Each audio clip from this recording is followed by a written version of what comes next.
جی آج کل انٹرنیٹ پر دورہ عالم دین کا چل رہا ہے، انہوں نے ایاک نعبد و ایاک نستعین کی تفسیر پر اپنی تفسیر پیش کی کہ اگر کوئی آدمی کسی بھی غیر اللہ کو غیر مستقل، ممکن الوجود اور محتاج مان کر اس کو پکارے، ایسی پکار جائز ہے۔ اس پر حاشیہ عثمانی اور بوادر النوادر کا حوالہ بھی انہوں نے پیش کیا ہے۔ اس کے متعلق ذرا بہت اچھی بات ہے، بہت خوبصورت سوال ہے۔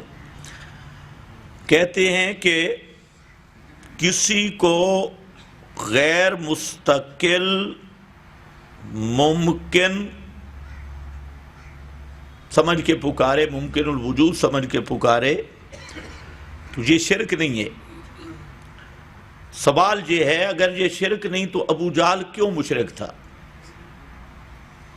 پورا قرآن دیکھ لیں، ابو جہل اپنے معبودوں کو مخلوق سمجھتا تھا۔ وَلَئِنْ سَأَلْتَهُمْ مَنْ خَلَقَهُمْ، یہاں پر آپ تفسیریں دیکھیں، اجل عابدین والمعبودین، اگر آپ ان سے پوچھیں کہ ان کے معبودوں کو اور ان عابدوں کو کس نے پیدا کیا تو ابو جہل کہے گا لَيَقُولُنَّ اللَّهُ، کہ ہمیں پیدا کرنے والا بھی اللہ، ہمارے معبودوں کو پیدا کرنے والا بھی اللہ۔ تو جب وہ مخلوق مان رہا ہے تو یہی تو ممکن الوجود ہے، مخلوق ہی ممکن الوجود ہے۔ اور جب مخلوق مان رہا ہے تو غیر مستقل مان رہا ہے۔ اور وہ کیا کہتا ہؤلاء شفاؤنا عند اللہ ما نعبدهم الا لیقربونا الی اللہ زلفیٰ، اگر وہ واجب الوجود مانتا تو وہ مقرب الی اللہ کیوں مانتا، شفاؤنا کیوں مانتا؟ تو یہ کہنا کہ کسی کو ممکن الوجود سمجھ کے غیر مستقل سمجھ کے پکارنا یہ شرک نہیں، تو پھر مکہ کا مشرک بھی مشرک نہیں تھا، حالانکہ قرآن نے اسے مشرک کہا۔ ایک اصل بات یہ ہے کہ شرک بنتا ہے جو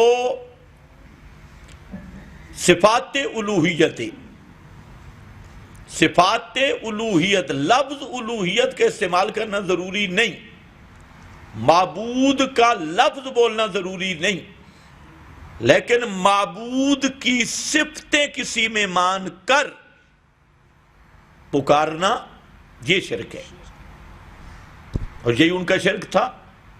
ورنہ تو آپ دیکھ لیں، ہاں جہاں تک معاملہ ہے غیر مستقل، یہ بھی ایک دھوکہ ہے۔ غیر مستقل کا کیا معنی ہے؟ بوادر النوادر پہ انہوں نے جھوٹ بولا ہے۔ بوادر النوادر میں یہ بات لکھی ہے کہ مشرکین مکہ مستقل سمجھتے۔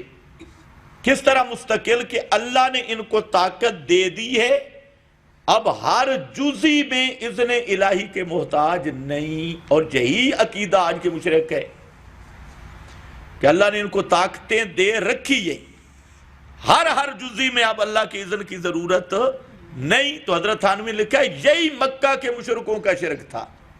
ابو جہل بھی یہ نہیں کہتا تھا کہ اللہ کی عطا کے بغیر ان کے پاس ہے، نہیں، اللہ نے ابتداً ایسی طاقت دے دی کہ آگے تصرف کرنے کی ہر جزئی میں اللہ کے اذن کی اجازت نہیں۔ اور آج کے مشرک کا بھی یہی نظریہ ہے کہ اللہ نے ان کو طاقتیں دے رکھی ہیں اور ہر جزئی میں اذن الہی کے محتاج نہیں، یہ ہے مستقل۔ اس کو وہ غیر مستقل کیسے کہیں گے؟ باقی رہ گیا ممکن الوجود۔ تو رازی نے لکھا میرے زمانے تک جتنے مشرک گزرے ہیں وہ یہی تھے، لا یثبت للہ یساوی فی العلم والقدرہ، کہ اللہ کے علم و قدرت میں تساوی اور برابری کے وہ قائل نہیں تھے۔ اللہ تعالیٰ کو سارے واجب الوجود مانتے اور اپنے معبودوں کو ممکن الوجود مانتے۔ یہی کتاب و سنت سے ثابت۔